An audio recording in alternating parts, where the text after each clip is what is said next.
keep your vanity. Better keep your distance. Better keep your vanity. Better keep your distance. Better keep your vanity. Better keep your distance. Better keep your vanity.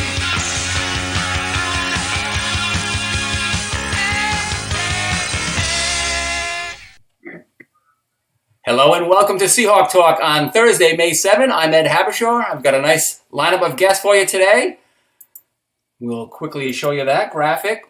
And it is from our football team, Drew Balistreri and Nick Paolucci, both seniors.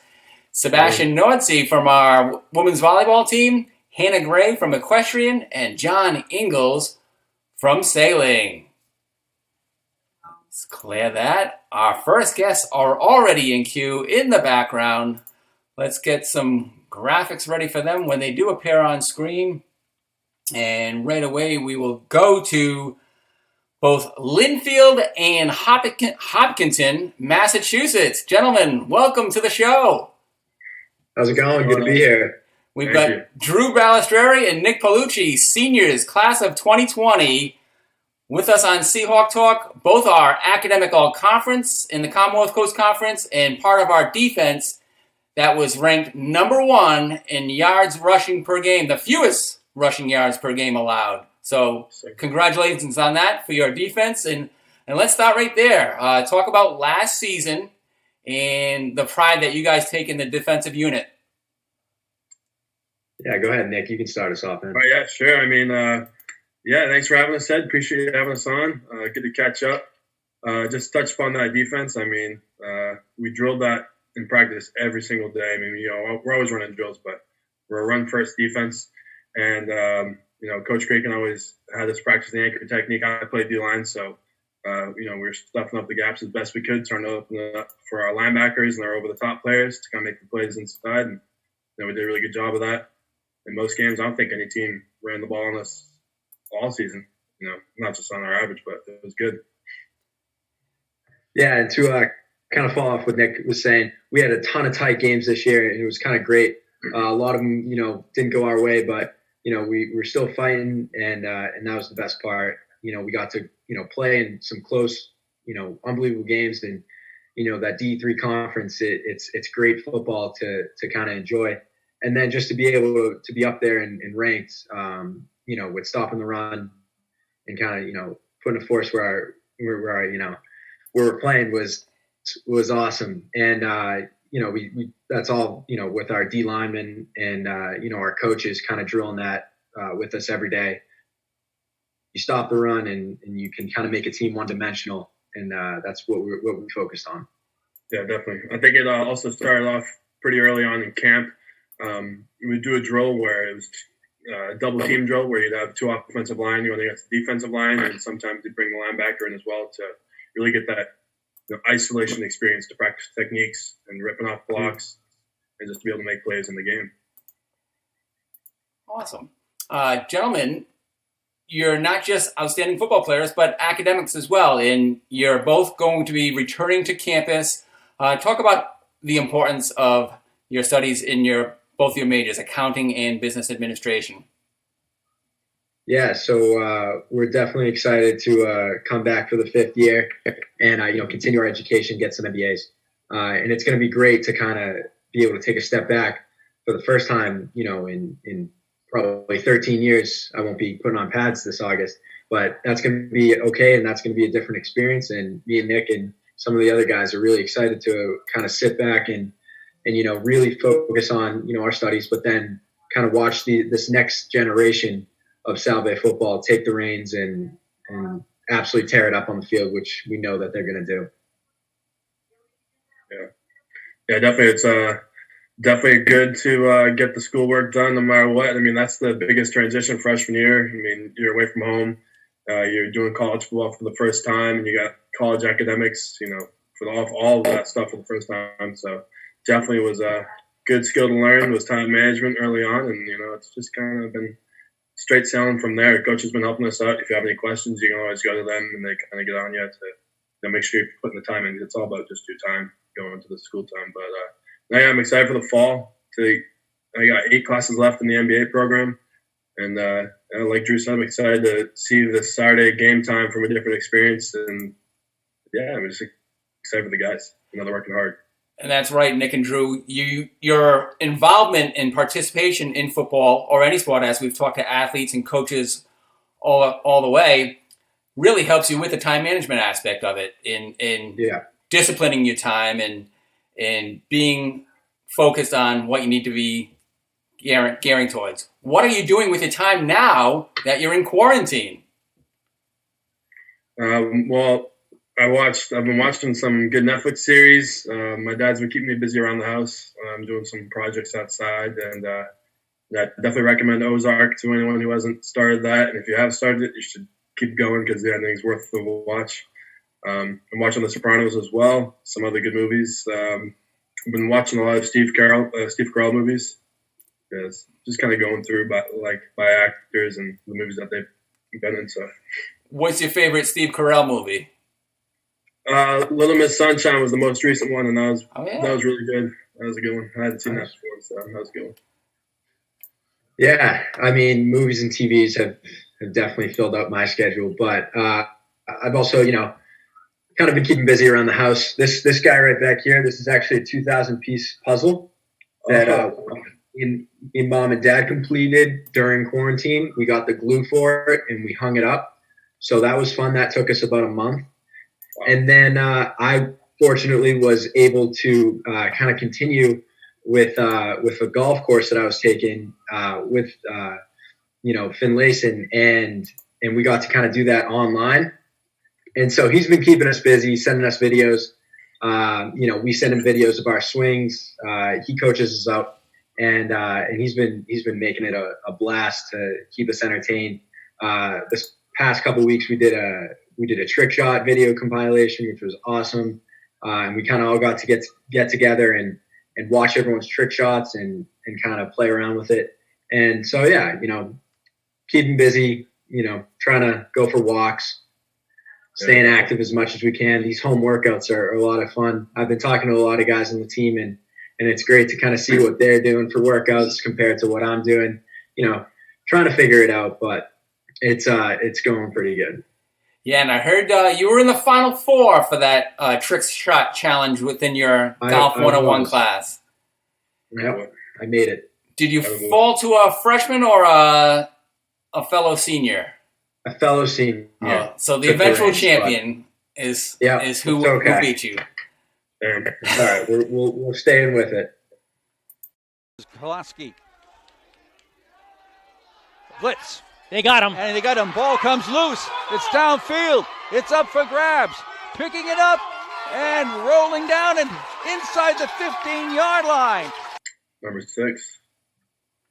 Yeah, we just played a nice video clip with Bob Angel and Jim Ascoli on a call for salvaging a football defense coming up big early on in the Fall Festival weekend game against Endicott College. What are some of your fondest memories throughout your years playing Seahawk football? Started out at Gaudet Field and then transitioned over to Topa Field as far as your home venue goes, but maybe your fondest memory occurred on the road. For me, I mean, my biggest memory is just Endicott my junior year. So that was 2 seasons ago. We were at Endicott, and McGovern had a hell of a game for himself. He didn't miss. He was on all night. Receivers were catching good. D-line played great. Linebackers played great. All aspects of the game we were clicking. And so I'll never forget that game. It came down to like the last few drives, and some words that were exchanged between the two teams where it's just one of the best feelings you could ever have. Just when they're knowing that they're losing the conference championship because of our effort, even though it was out of reach for us, really, we still stepped our toes on right on their face. It was awesome. Yeah, you forced basically a virtual tie, a 3-way tie for the top of the conference. It ended up going to Western New England that year by tiebreaker procedures. But outstanding memory and an outstanding game, Nick. Yeah, it was a lot of fun. That's definitely up there for me. But I think kind of the best one is just the relationship you get to see with head coach, Coach Gilmartin. I mean, starting as a freshman, you're absolutely terrified of this guy. Why? Really. Yeah, I tell you what, he is a force to be reckoned with on the field. But once you kind of get into his office, and as you move through sophomore, junior, and senior year, he's the best person on our, in our entire faculty. Sorry, but he's unbelievable. And having him mentor you just as you go through your 4 years of college, with one-on-one meetings about academics or one-on-one meetings even about jobs. He's sent a bunch of recommendations for me, and I'm sure he's done the same for Nick. And he's just a guy that's always stands with you, and he's going to be your biggest critic, but he's also going to have your back at your worst moment, and that's something that you're going to need in college. And speaking of the job market, what are you guys looking at after you complete your 5-year MBAs? Yeah, I'll go, Nick. Yeah, thanks. So I'm actually currently working right now. I'm working from home, place in North Kingstown, Amwins, and then I'll be doing that for 5th year as well. But I would definitely really like to transition into kind of the financial advising field or financial management field is my goal. Yeah, for me, I'll be working at PricewaterhouseCoopers in Boston, right in Seaport, following the 5th year. So that'll be a good experience at the public accounting firm. So busy season will be busy, and then hopefully after that it'll be more relaxed. But I'll feel like that, and if not, it's pretty early in the career. I can figure out something else, maybe join Drew in the financial advising sector or something. But something with numbers. I like numbers, so that's where I'll be headed. How about your senior class? Such a big group and a great group. Talk about the bonds that you've created within your seasons and going forward, how you'll stay connected with the Seahawks. Yeah, for me, this is kind of a good example right here. Me and Drew weren't the closest necessarily freshman and sophomore year, and then as junior and senior year went on, and especially through football, we became the best of friends. And there's a group of like 20 of us who just are the tightest group of guys you could ever ask for. So, that's definitely my biggest takeaway from Salve football is just the family aspect of it all and the brotherhood. Because I know these guys are going to be with me for the rest of my life. They'll be at my wedding, and I'll be at theirs. So I look forward to stuff like that. Yeah, and I absolutely love the bond that kind of we create with all of SalveAthletics, and being able to support each other, in the other fields. I remember kind of opening day where the Topa was absolutely filled with soccer players, hockey team, basketball guys. It was awesome, and then we kind of get to return the favor and check out some of their games. I love going to the basketball games here. And then I'm really upset I missed the baseball season, because I tell you what, that outfield, when they got the food trucks out there and spike ball going, there's no better atmosphere on a nice day on campus. So bummed about that, but I'm so happy that we got to kind of form relationships with everyone, and hopefully these relationships become long lasting as we move through our lives. Awesome. As we've said to all of our guests, once a Seahawk, always a Seahawk.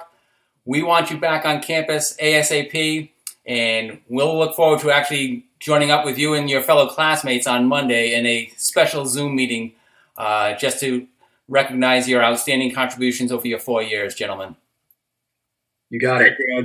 Thank you, Drew Balistreri, and thank you, Nick Palucci. We'll head to a break right now and be joined by Sebastian Nordsey, our women's volleyball head coach, after a short break. Stay with us.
to Seahawk Talk on Thursday, May 7. Just completed segment 1 with football players Drew Balistreri and Nick Paolucci, both seniors, and coming back for their 5th year in the Masters of Business Administration. And Nick will be focusing more on accounting. We'll be focusing now on digging out the facts from our volleyball program. And let's jump right over to North Kingstown, Rhode Island, and meet up with Sebastian Nortzi. Hello, Coach. How are you? Hey, Ed. How's it going? Very good. Speaking off air, I learned that you made a visit to Newport today. What a gorgeous day to be in Newport. Oh, my God. I missed it so much. It's cool because right in front of Ochre, the tulips are starting to pop up, too. So just seeing those, it's like, whoa, those are awesome. Yeah, I'm gonna pop on screen a nice Instagram image that our Mercy Center posted on Instagram today and describing it as a beautiful spring day. And there it is. Gorgeous over at the Mercy Center, and I can imagine as well at the Rogers Recreation Center. Yep, nice as always. So you got a little bit of a workout in. Yeah, no, it's been nice because I haven't been able to really do too much. But with the weather getting a little bit nicer, I've been going outside a little bit. I've been just trying to take care of my body a little bit more. And especially now with the beach volleyball season coming up and pickup games happening, got to stay in shape. When's the last time you actually struck a volleyball in a competitive setting? Oh, God. When did this quarantine start? Maybe like March? March 11? Yeah. Oh, I feel bad for you. I get enough of it during the season now. My shoulder needs a break every now and then. That is true. So a little bit of rest doesn't hurt.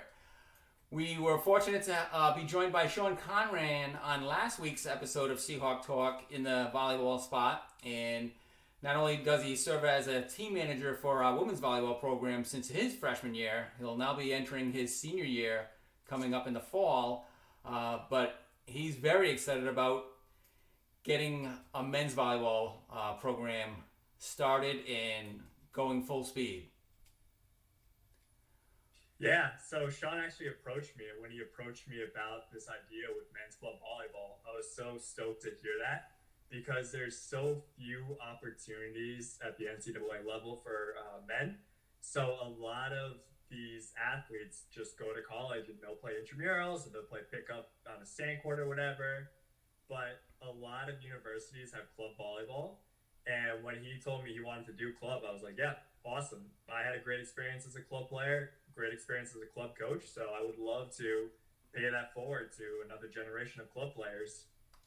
If it were ever elevated to varsity, what do you see in terms of other Commonwealth Coast Conference schools also having the sport? I haven't followed it that closely since we haven't had that program, but have you seen any schools that have it on the men's side? Yeah, so a lot of those colleges are club, but I believe a few of them are NCAA. Endicott actually is one of the top teams in the region. They have a very good men's team. So there are some CCC teams with an NCAA program, which is awesome. So technically, we just need a couple more schools within the CCC to make it a full championship sport within the conference. As far as I know, and if that ever happens, that would be awesome. I think Salve would be a great place to do that, especially because off-season training could be beach volleyball, which there's no better off-season training. Oh, yeah. And I'm looking out my window right now, Sebastian, and I'm seeing beach volleyball-like weather right now. Oh, yeah. Just got to find a net somewhere. Have nets been removed among recreational areas that they typically are hanging? A lot of the good ones have actually been cut down, but you can get real creative for how you train on the sand because the sand's still there. They're not going to remove that. No. So there's plenty of digging drills, jumping drills, and if you really get creative, you can make your own MacGyver net, and then you can hit the ball over that. Excellent. What is happening with South Virginia women's volleyball? You've been away from this program for 2 weeks, but I'm sure you've had your regular communication within the ranks of the Seahawk women's volleyball program. Yeah, so we've been doing weekly Zoom meetings by position, by class, and then the big team meetings. And those are starting to wind down as finals approach. We've actually gone through the process of nominating and choosing captains. The way we were doing that is we had each and every member of the team nominate 2 people that they think would make great captains. And from there, if you were nominated, if you got all the votes or if you got 1 vote, you had an opportunity for an interview for the captain's job. My assistant and I would go on the Zoom meeting, and it'd be us 2 and the 1 individual. And we would just ask them a bunch of questions that we valued in our leadership. And from there, my assistant and I discussed the pros and cons, and we are coming up to a decision that's going to be announced tonight in our team meeting. Well, congratulations on that. And also, congratulations on hiring an assistant. Yeah, we got to get that on the website soon. Well, I won't ask you to announce your captains in this setting, but please announce your assistant coach. Yeah, so my assistant is actually a former player of mine, a former teammate and player at the University of Rhode Island. He transferred in from Endicott, but that's okay. We still like him. It's Jack Licaro, who's a local guy, great guy, incredible work ethic. So he's going to come into the program and do great things as he has in the past.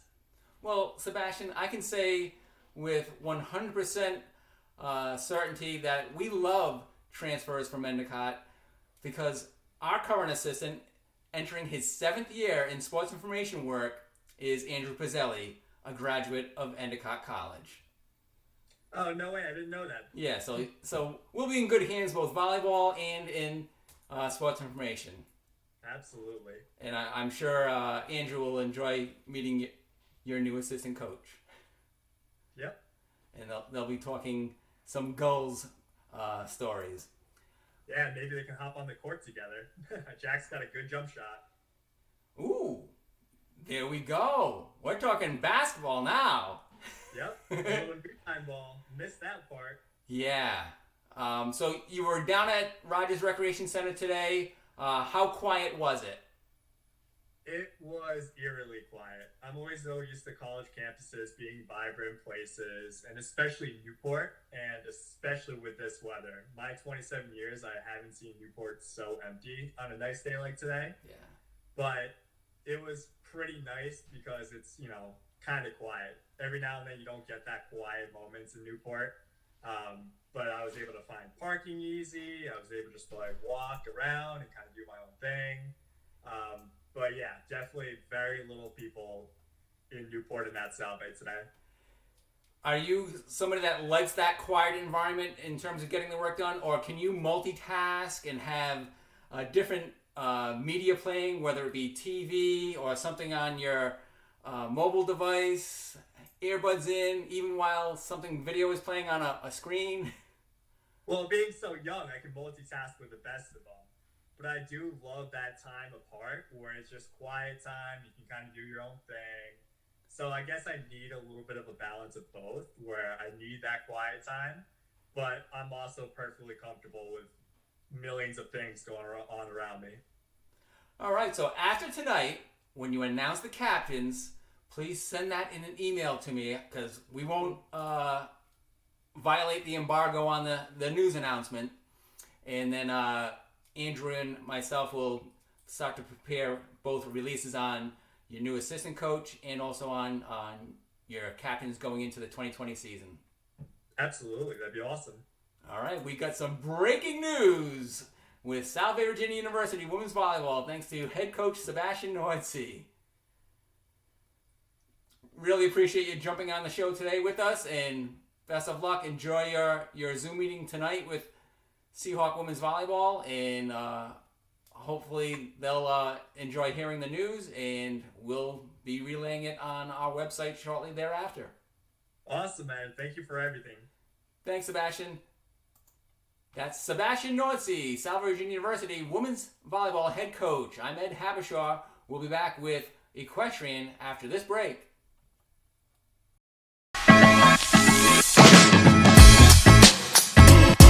Life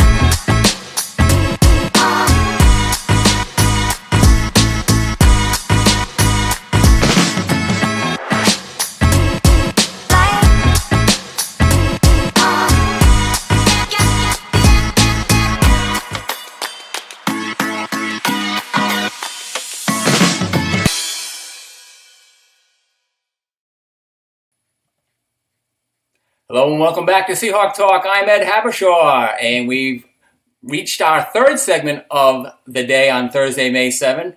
We always join an equestrian member of our team, and I had this funny joke probably a couple of weeks ago. I think it's funny. To ride or not to ride, that is equestrian. Yes, it was funny, because even an equestrian rider chuckled on it. Let's go right out. Well, actually, before we go there, let's go here. Hi, Ed. Hi, Hannah. How are you? I'm good. How are you? That's Hannah Gray, and now we go to Hannah Gray. Welcome, Hannah Gray. How are you? Hi, Ed. I'm good. How are you? Very good. We just exchanged small talk over at Sandy Point Stables, and now we exchange small talk here. You're in Plymouth, Massachusetts? Yep. Beautiful. Swinging on your front porch? Yeah. That is awesome. Well, I'll throw up the lower third here, but then remove it since you are front and center in the screen. Hannah, what has this pandemic done for you, both as an equestrian rider and also as a junior at Salve Virginia University? It's definitely been a little crazy. It's kind of turned everybody's world upside down. As a student, it's been really interesting to transition into online learning and try and figure out how to best tackle that, especially in higher level classes that are really important to the degree program at Salve. And as an equestrian, it's definitely been interesting because in Massachusetts, farms are considered non-essential businesses, so they are all closed. I'm fortunate enough that the barn that I grew up riding at is right across the street from my house. So I get to go over there and keep her horses in shape while all of her students are not allowed to come. But it's definitely been a big curveball in both aspects. True, and you're similar to Chelsea Francis, your head coach, where she's extremely busy at Sandy Point Stables. Yeah, especially during these like spring months, they're very busy for horse people. We typically start horse showing for our summer series. Those have all been canceled until the beginning of June, and we're going to see if they start up again in June. But it's typically a very busy time of year. And so it's kind of weird for it to be a quiet time of year now. Hannah, how many horses are residing at the farm across the street from you? There are 4 of them. Quite a bit. Well, you're used to caring for more when you're at your home stables in Sandy Point. Definitely. You've had great success in the sport, both before Salve and at Salve. Talk about your experience as a freshman in reaching the national stage in horsemanship and what you were able to accomplish this year. Yeah, so as a freshman, I was lucky enough to take part in the Teresa McDonald Horsemanship Challenge, which is something that the IHSA offers every year to kind of, because there are two, like, yes, we ride and that's our competitive part, but they also like to test us on our knowledge of the horses and how to care for them, because that's a very important part of what we do. These animals do a lot for us and we have to take care of them as best as we can. And so it's a written test, and the top 2 people in every zone make it to nationals. And my freshman year, I was one of the top 2 people in zone 1, which is basically New England. And so I was lucky enough to go to nationals and be able to compete in the hands-on practicum phase there. I didn't really know what to expect, and it was definitely different than what I thought it would be.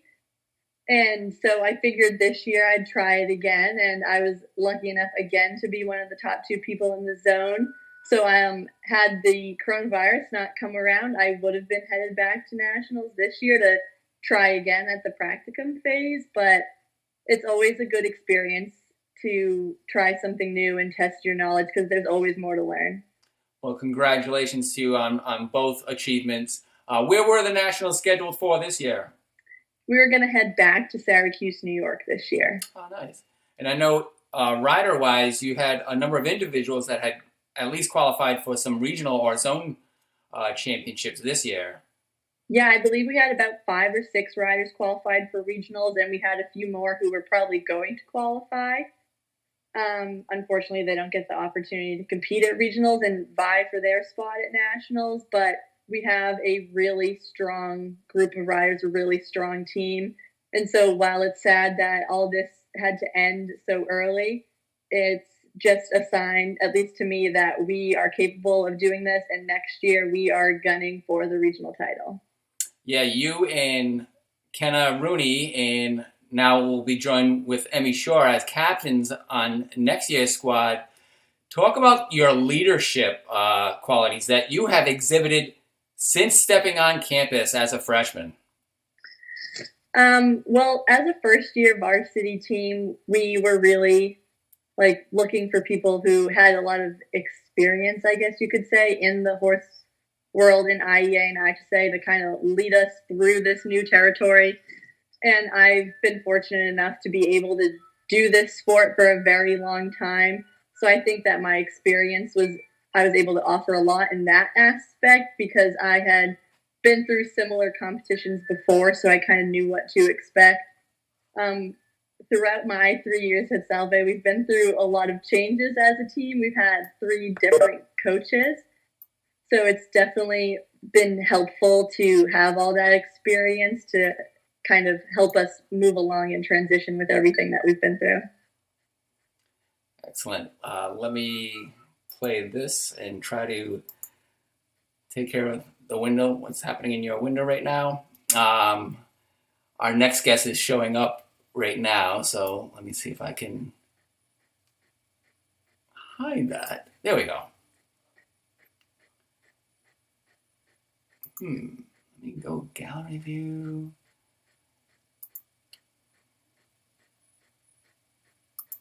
Speaker view.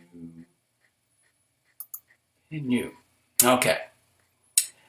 Welcome back, and I apologize for that. Academically, you're studying psychology.